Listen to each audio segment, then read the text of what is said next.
Episode की शुरुआत में हम शाओनिंग को उसके घर पर देखते हैं, जहाँ वो नहाकर खुद को साफ कर लेती है। अब वो याओयाओ से इस सब के बारे में बात ही कर रही थी कि कैसे वो जब मोबुये की फैन थी तब उसने ये सारी चीजें पहले भी देखी है।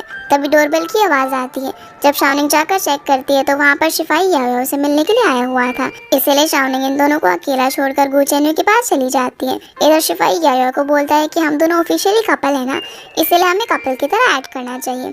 लेकिन याओयाओ उसकी बातों में नहीं आती। वो उसके साथ बहुत कोशिश करता है क्लोज आने की, पर याओयाओ उसे एक भी मौका नहीं देती। इसलिए शिफाई यहाँ पर उससे सिंसियरली माफी मांगता है, क्योंकि उसने उसके साथ पहले अच्छा बिहेव नहीं किया। लेकिन अब उसे समझ में आ गया कि ये फॉर्च्यून वगैरह जैसी कोई भी चीज़ नहीं होती। पर याओयाओ तो उसका दिल तोड़ देती है और बोलती है कि मुझे तो मेरा मिस्टर राइट मिल गया है। इधर शाओनिंग और शियोन में फिर से बच्चों की तरह लड़ाई होने लग जाती है, जहाँ पर शियोन उसे बोलता है कि वैसे आज तुमने मुझे बचाया और अगर तुम मेरे भाई को छोड़ दोगे तो मैं तुम्हें बिल्कुल भी हेट नहीं करूंगा।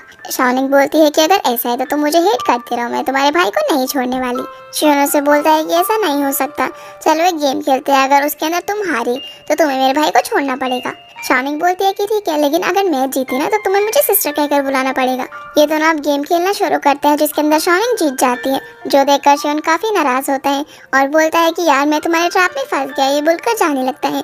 पर शाओनिंग उसे रोकती है और कहती है कि शर्त के हिसाब से तुम्हें मुझे सिस्टर कहकर बुलाना होगा। पहले तो वो नहीं मान रहा होता, पर जब गु चेन्यू उसे बोलता है तो वो मान जाता है और शाओनिंग को सिस्टर शाओनिंग कहकर बुलाता है। अब वो यहाँ से जा रहा होता है तो शाओनिंग उसे बोलती है कि लिटिल बॉय आराम से जाना।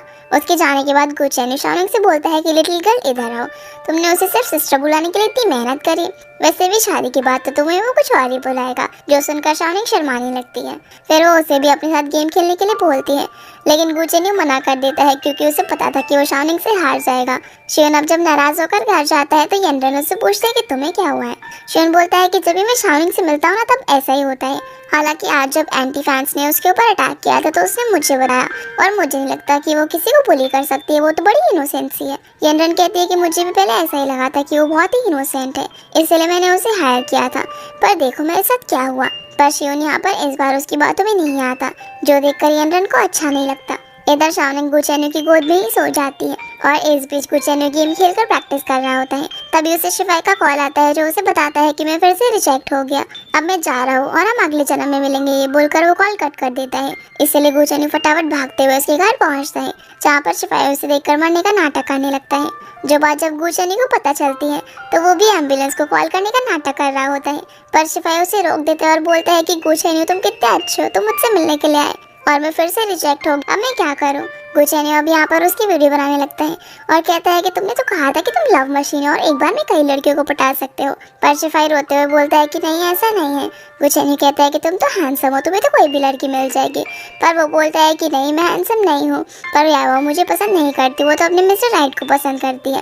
गु चेन्यू उसे बोलता है कि तुम इतनी जल्दी हार कैसे मान सकते हो, तुम्हें उसे वापस लाना ही होगा, जिसमें शिफाई गु चेन्यू की मदद मांगता है। अगले दिन शाओनिंग और गु चेन्यू ऑफिस जाने के लिए रेडी हो जाते हैं, पर गु चेन्यू को यहाँ पर रोमांस करने का मन हो रहा था, तो शाओनिंग उसे रोकती है और बोलती है कि हम काम के लिए लेट हो जाएंगे।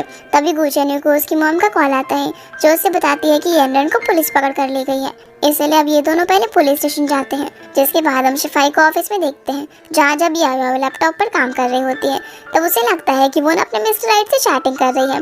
इसलिए वो उसके पास जाकर बोलता है कि मैं तुम्हें फिर से बताना चाहता हूँ कि मिस्टर राइट वाली थ्योरी ना बकवास है। पर याओयाओ से बोलती है कि मेरे पास बहुत ही काम है तो मुझे डिस्टर्ब मत करो, जिससे उसे पता चल जाता है कि वो सच में काम कर रही है और वो काफी रिलीफ फील करता है। पुलिस स्टेशन के बाहर शाओनिंग को मिस तांग मिलती है, जो उसे बताती है कि वो फोटोग्राफर फिर से मेरी फोटोज क्लिक कर रहा था, इसलिए मैंने उसे पुलिस में पकड़वा दिया।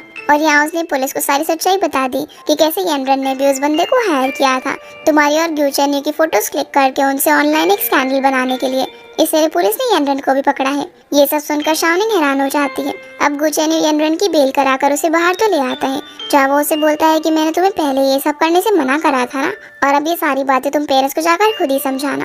वो अब गु चेन्यू के पेरेंट्स के पास जाकर उन्हें सारी बातें बता देती है, जो सुनकर वो दोनों इस पर काफी ज्यादा गुस्सा होते हैं। तो यनरन उनसे सिंसियरली माफी मांगती है, पर मॉम बोलती है कि तुम्हें हमसे नहीं बल्कि किसी और से माफी मांगनी चाहिए। जिसके बाद हम शिफाई को देखते हैं, जो कि एक फ्लावर बुके लेकर आता है और याओयाओ को प्रपोज करने के तरीके सोचने लगता है। जिसके बाद वो उसके पास जाकर उसके लिए एक सॉन्ग गाता है और उसे कहता है कि मैं तुम्हें ऑर्डर देता हूँ कि आज से तुम मेरी हो। जो सुनकर याओ से बोलती है कि तुम्हारी हिम्मत कैसे हुई एक स्क्रिप्ट राइटर के सामने इतनी चीज़ें लाइन्स बोलते हुए, और मैं भी काम कर रही हूँ, मुझे डिस्टर्ब मत करो। इसलिए शिफाई यहाँ से बाहर चला जाता है। जिसके बाद हम शाओनिंग को गुचेन्यू के घर पर देखते हैं जहाँ लोग साथ में टीवी देख रहे थे। तभी शाओनिंग को उसकी मॉम का कॉल आता है जो उससे पूछती है कि तुम कहाँ पर हो। तो बोलती है कि मैं घर पर हूँ। उसकी मॉम बोलती है कि अगर घर पे हो तो तुम्हें सुनाई नहीं दे रहा, मैं इतनी देर से दरवाज़ा नॉक कर रही हूँ, अब जल्दी से दरवाज़ा ओपन करो। जो सुनकर शाओनिंग हैरान हो जाती है और उसे समझ नहीं आ रहा होता कि वो अब क्या करे। पर गुचेन्यू फटाफट से जाकर दरवाज़ा खोल देता है और उसकी मॉम को हेलो बोलता है। जब उसकी मॉम देखती है कि शाओनिंग गुचेन्यू के घर पर है तब वो पहले तो हैरान होती है लेकिन फिर खुश होती है। सीना फिर से याओ पर आता है जिसे शाओनिंग मैसेज करके बोलती है कि जल्दी से घर पर आ जाओ क्योंकि मेरी मॉम यहाँ पर आई हुई है और मैं गुचेन्यू के घर पर हूँ।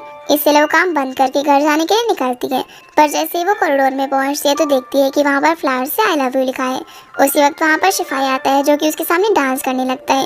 ये देखकर याओ का दिल पिघल जाता है कि वो उसे पटाने के लिए कितनी मेहनत कर रहा है। डांस खत्म करने के बाद शिफाई उसे फाइनली अपना लव कन्फेस करता है और एक पाइनएप्पल वाली रिंग पहनाता है। याओ भी अब उसे एक्सेप्ट कर लेती है और ये दोनों एक दूसरे को किस करते हैं। इधर शाओनिंग गुचेन्यू के रूम में बैठी हुई थी और गुचेन्यू उसकी मॉम से बात किए जा रहा था। जब गुचेन्यू उसे बाहर बुलाने के लिए आता है तब उसकी मॉम उसे बोलती है कि पागल लड़की, क्या तुम मुझे बता नहीं सकती थी कि ऑनलाइन जो भी बातें चल रही है वो सिर्फ फेक र्यूमर्स है। पता है मैं कितना टेंशन ले रही थी। वो तो अच्छा हुआ गुचेन्यू ने मुझे सब कुछ समझा दिया। शाओनिंग बोलती है कि मॉम मैं आपको परेशान नहीं करना चाहती थी इसलिए मैंने आपको कुछ भी नहीं बताया। उसकी मॉम फिर उससे पूछती है कि क्या तुम दोनों साथ में रहते हो। तब शाओनिंग बोलती है कि नहीं मॉम ऐसा नहीं है।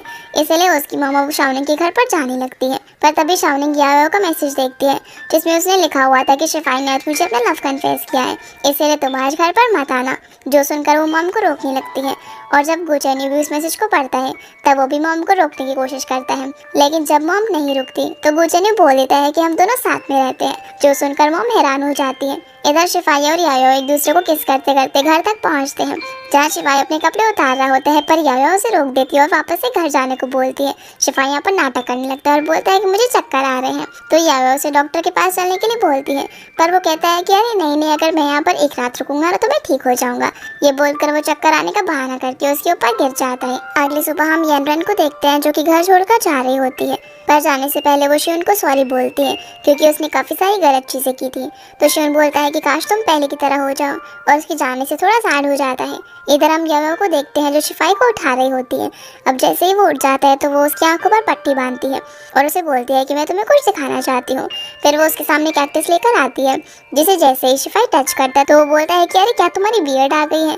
पर वो उसकी आंखों से पट्टी हटाती है और बताती है कि मैं ही तुम्हारी कैक्टस कर लूँ। जो सुनकर वो काफ़ी खुश होता है और उसे गोद में उठा लेता है। फिर हम शाओनिंग की मॉम को गुचेन्यू के घर पर देखते हैं जहाँ वो उन दोनों के रिलेशन से काफ़ी खुश थी और यहाँ गुचेन्यू उसकी मॉम के लिए काफ़ी सारे गिफ्ट्स भी लेकर आया होता है। फिर उसकी मॉम गुचेन्यू को उसके डैड से बात करने के लिए बोलती है और कहती है कि मुझे पूरा यकीन है कि तुम्हारे डैड तुम्हारी बात ज़रूर सुनेंगे।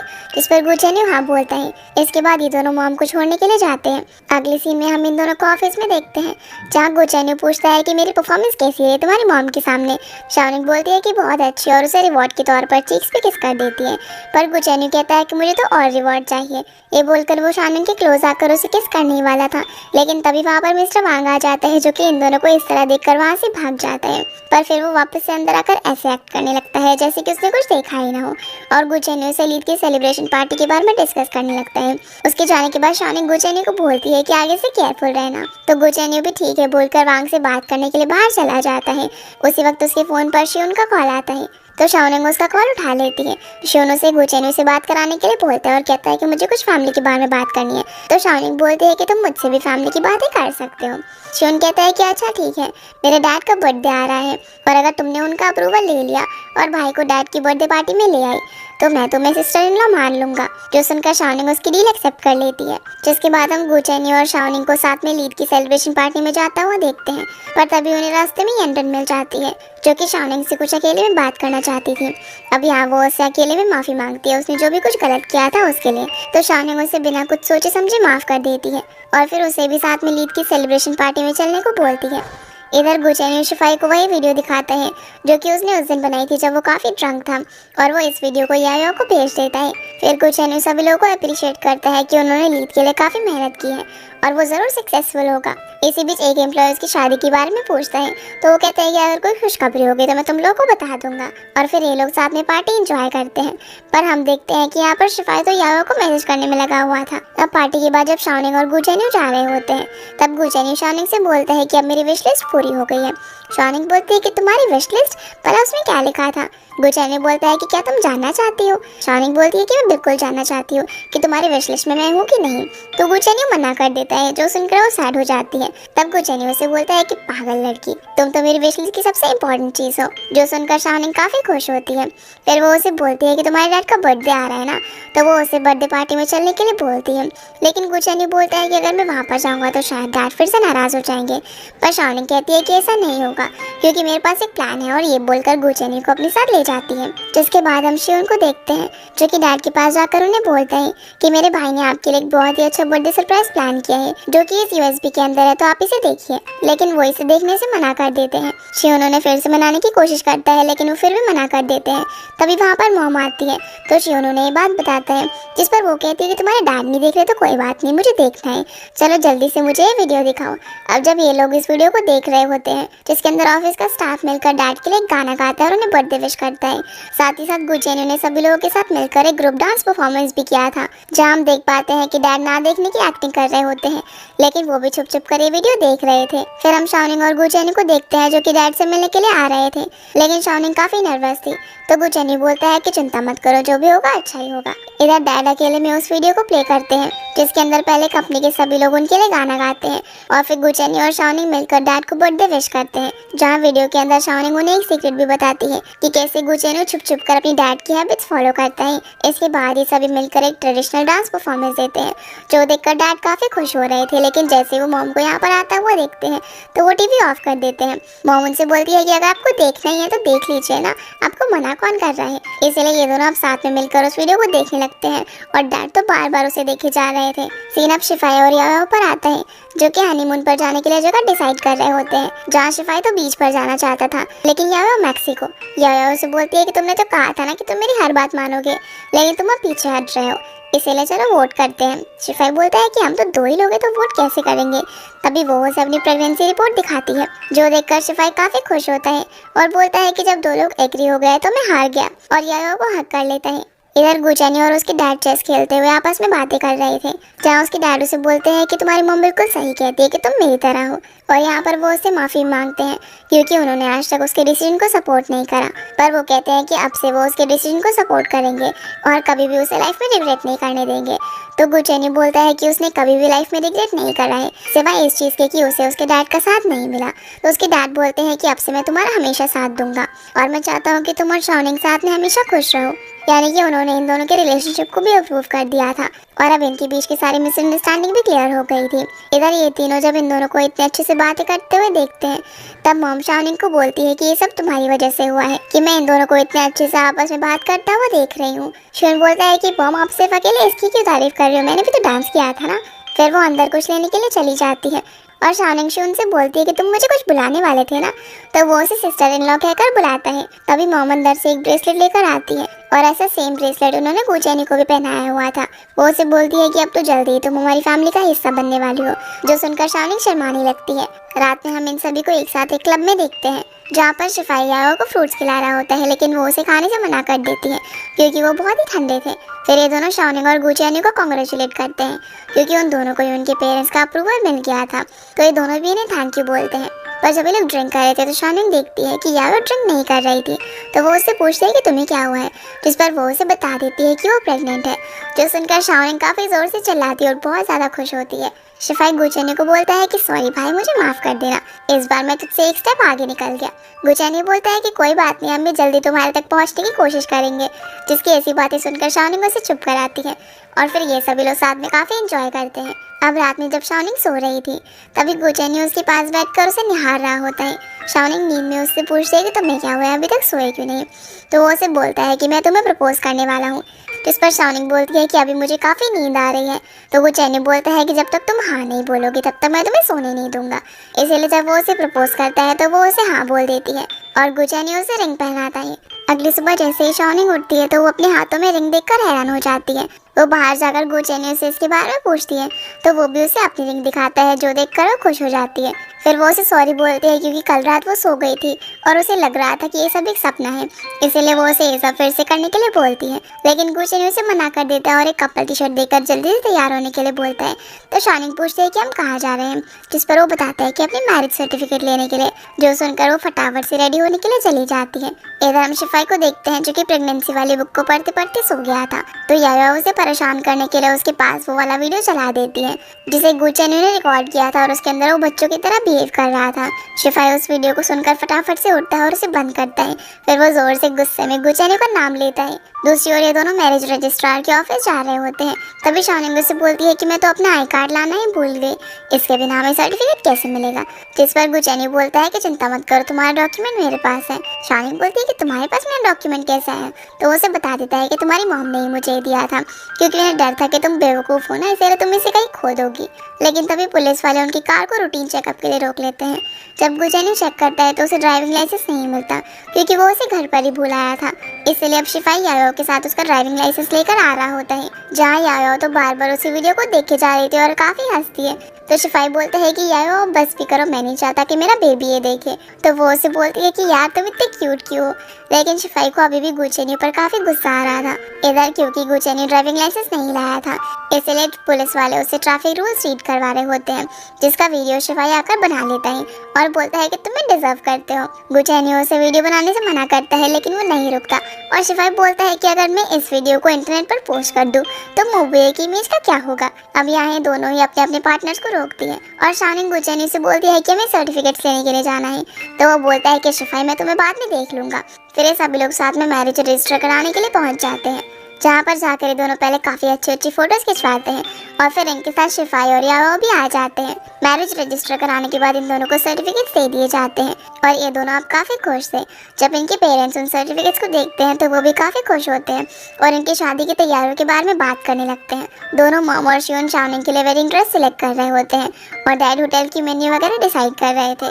जिसके बाद हमें दिखाया जाता है कि गुच्ची ने अपनी वेडिंग ड्रेस पहनकर शानिंग का वेट कर रहा था और जब वो अपनी वेडिंग ड्रेस ट्राई करके आती है तो वो काफ़ी ज़्यादा खूबसूरत लग रही थी, जिसे तो गुच्ची ने देखता ही रह जाता है। फिर हमें वेडिंग से एक दिन पहले का सीन दिखाया जाता है, जहाँ पर शानिंग तो बच्चों जैसी हरकतें कर रही थी और टीवी देख रही थी। तो उसकी मॉम उसे बोलती है कि अरे कुछ शर्म करो, कल तुम किसी की बीवी बनने वाली और आज देखो तुम्हारी हरकतें कैसी है। मैं गुचेन्यू की मॉम के साथ बाहर जा रही हूँ तो तुम घर पर ही रहना, क्योंकि शादी तक तुम अब गुचेन्यू से नहीं मिल सकती और ज़रा कम खाओ, कल तुम्हें वेडिंग ड्रेस में भी फिट होना है। तब शानिंग बोलती है कि हाँ हाँ बस ये लास्ट एप्पल है, इसके बाद मैं कुछ नहीं खाऊंगी। इधर हम गुचेन्यू को देखते हैं, जो कि वीडियो कॉल पर शिफाई को सारे काम के इंस्ट्रक्शंस दे रहा था, क्योंकि आज लीड ब्रॉडकास्ट होने वाला था। लेकिन तभी शिफाई को यायो बर्तन धोने के लिए बुला लेती है, इसलिए वो कॉल काट कर चला जाता है। जिसके बाद हम शाओनिंग को गुचेन्यू के घर के बाहर देखते हैं, जहाँ वो उसे कॉल करके बुलाती है। गुचेन्यू उससे पूछता है कि तुम यहाँ पर क्या कर रही हो, हम दोनों तो शादी से पहले नहीं मिल सकते ना। तो वो उसे बताती है कि आज लीड ब्रॉडकास्ट होने वाला है और मैं ये मोमेंट तुम्हारे साथ देखना चाहती थी। जिस पर गुचेन्यू कहता है कि मैं भी ऐसा ही चाहता था। अभी दोनों साथ में बैठकर काउंटडाउन करते हैं और लीड की ब्रॉडकास्ट होते ही शाओनिंग काफ़ी ज़्यादा खुश होती है, क्योंकि ये उसका पहला ड्रामा था। पर गुचेन्यू उससे बोलता है कि हम दोनों का भी पहला ड्रामा था। अब यहाँ दोनों खुश होकर किस करने वाले थे, लेकिन तभी गुचेन्यू अपनी मॉम को वापस आते हुए देखता है तो वो शाओनिंग को छुपा लेता है। शाओनिंग अब छुपने के लिए जगह ढूंढ रही होती है, तो गुचेन्यू उसे जल्दी से टेबल के नीचे छुपा देता है। फिर मॉम यहाँ पर गुचेन्यू को ड्राइड स्वीट पोटैटो खाने के लिए देती है, जो कि उसकी एक आंटी ने होम टाउन से उसके लिए भिजवाया था। तो वो उसे खाने लगता है और टेबल के नीचे से शाओनिंग को भी खिलाता है। मॉम उसे बोलती है कि सारा मत खा जाना, कुछ शाओनिंग के लिए भी बचा कर रखो। तो बोलता है कि अरे नहीं नहीं मॉम, वो तो शादी के लिए डाइटिंग कर रही है। जो सुनकर शाओनिंग उसे पिंच कर देती है, इस वजह से गुचेन्यू अजीब हरकतें कर रहा था। मॉम उसे पूछती है कि तुम्हें क्या हुआ, तो गुचेन्यू बोलता है कि कुछ नहीं मॉम, आपको नहीं पता। शाओनिंग दिखने में तो ठीक ठाक लगती है, लेकिन उसका टेम्पर बहुत ही खराब है, वो गुस्से में मुझे काटती है और नोचती है, इसलिए ये सारी हरकतें शाओनिंग नीचे बैठकर कर रही होती है। मॉम बोलती है कि जब से मैं घर वापस आई तब से मैं देख रही हूँ कि तुम्हारा एक्सप्रेशन कुछ अलग ही है। तो बोलता है कि अरे कुछ नहीं मॉम, मैं तो बस वो कल मेरी शादी है ना, इस वजह से थोड़ा सा नर्वस हो रहा था, और क्या आप जान ही नहीं। तो मॉम बोलती है ठीक है ठीक है, और शाओनिंग को बोलते ना कि वो डाइटिंग बिल्कुल ना करे, वो जैसी है वैसी अच्छी दिखती है। मॉम के जाने के बाद शाओनिंग बाहर आती है और वो गुचेन्यू से बोलती है कि तुमने ऐसा क्यों कहा कि मैं ठीक ठाक दिखती हूँ। तो वो कहता है अरे मैं तो मजाक कर रहा था। फिर शाओनिंग सारे स्वीट पोटैटो लेकर यहाँ से भाग जाती है। इसके बाद ये दोनों रिकॉर्डिंग स्टूडियो में जाते हैं, जहाँ पर शाओनिंग बोलती है कि मैंने तो कभी सोचा ही नहीं था कि जो मिस्टर गु मुझ पर रिकॉर्डिंग स्टूडियो में चिल्ला रहा था वो मेरा हस्बैंड बनेगा। फिर वो उससे पूछती है कि आखिर तुम्हें मुझसे कब प्यार हुआ, तो वो बता देता है कि जब मैंने तुम्हें हॉस्पिटल में किस किया था, जो सुनकर शाओनिंग हैरान हो जाती है और बोलती है कि तुमने मेरा फायदा उठाया। गु चेन्यू अब यहाँ पर उसे लीड की स्क्रिप्ट दिखाकर उसे अपनी लाइफ की लीड एक्ट्रेस बनने के लिए बोलता है, तो शाओनिंग कहती है कि मैं भला मोबुए की रिक्वेस्ट कैसे मना कर सकती हूँ। फिर दोनों लीड की कुछ रोमांटिक लाइन्स एक दूसरे को बोलते हैं और यहाँ में इनका रोमांस भी दिखाया जाता है। अब हमें कुछ सालों बाद का सीन दिखाया जाता है जहाँ हम दो बच्चों को एक ड्रामा की लाइन्स प्रैक्टिस करते हुए देखते हैं, जिनमें से लड़की जो है वो शाओनिंग और गु चेन्यू की बेटी होती है और जो लड़का है वो याओ और शिफाई का बेटा था। अब ये लोग सोच रहे होते हैं कि ये लोग डिनर में क्या खाएं, तो शिफाई पाइनएप्पल का नाम लेता है, जो सुनकर याओ उसे पिंच करती है और फिर ये सभी लोग डिनर करने के लिए जाने लगते हैं। इसी हैप्पी एंडिंग के साथ ये ड्रामा यहीं पर फिनिश हो जाता है। तो गाइज ये थी आज की वीडियो एंड आई होप आप लोगों को ये वीडियो पसंद आई होगी, तो इस वीडियो को लाइक कर चैनल को सब्सक्राइब जरूर कीजिएगा। आपसे फिर मिलते हैं अगले इंटरेस्टिंग ड्रामा में, तब तक के लिए गुड।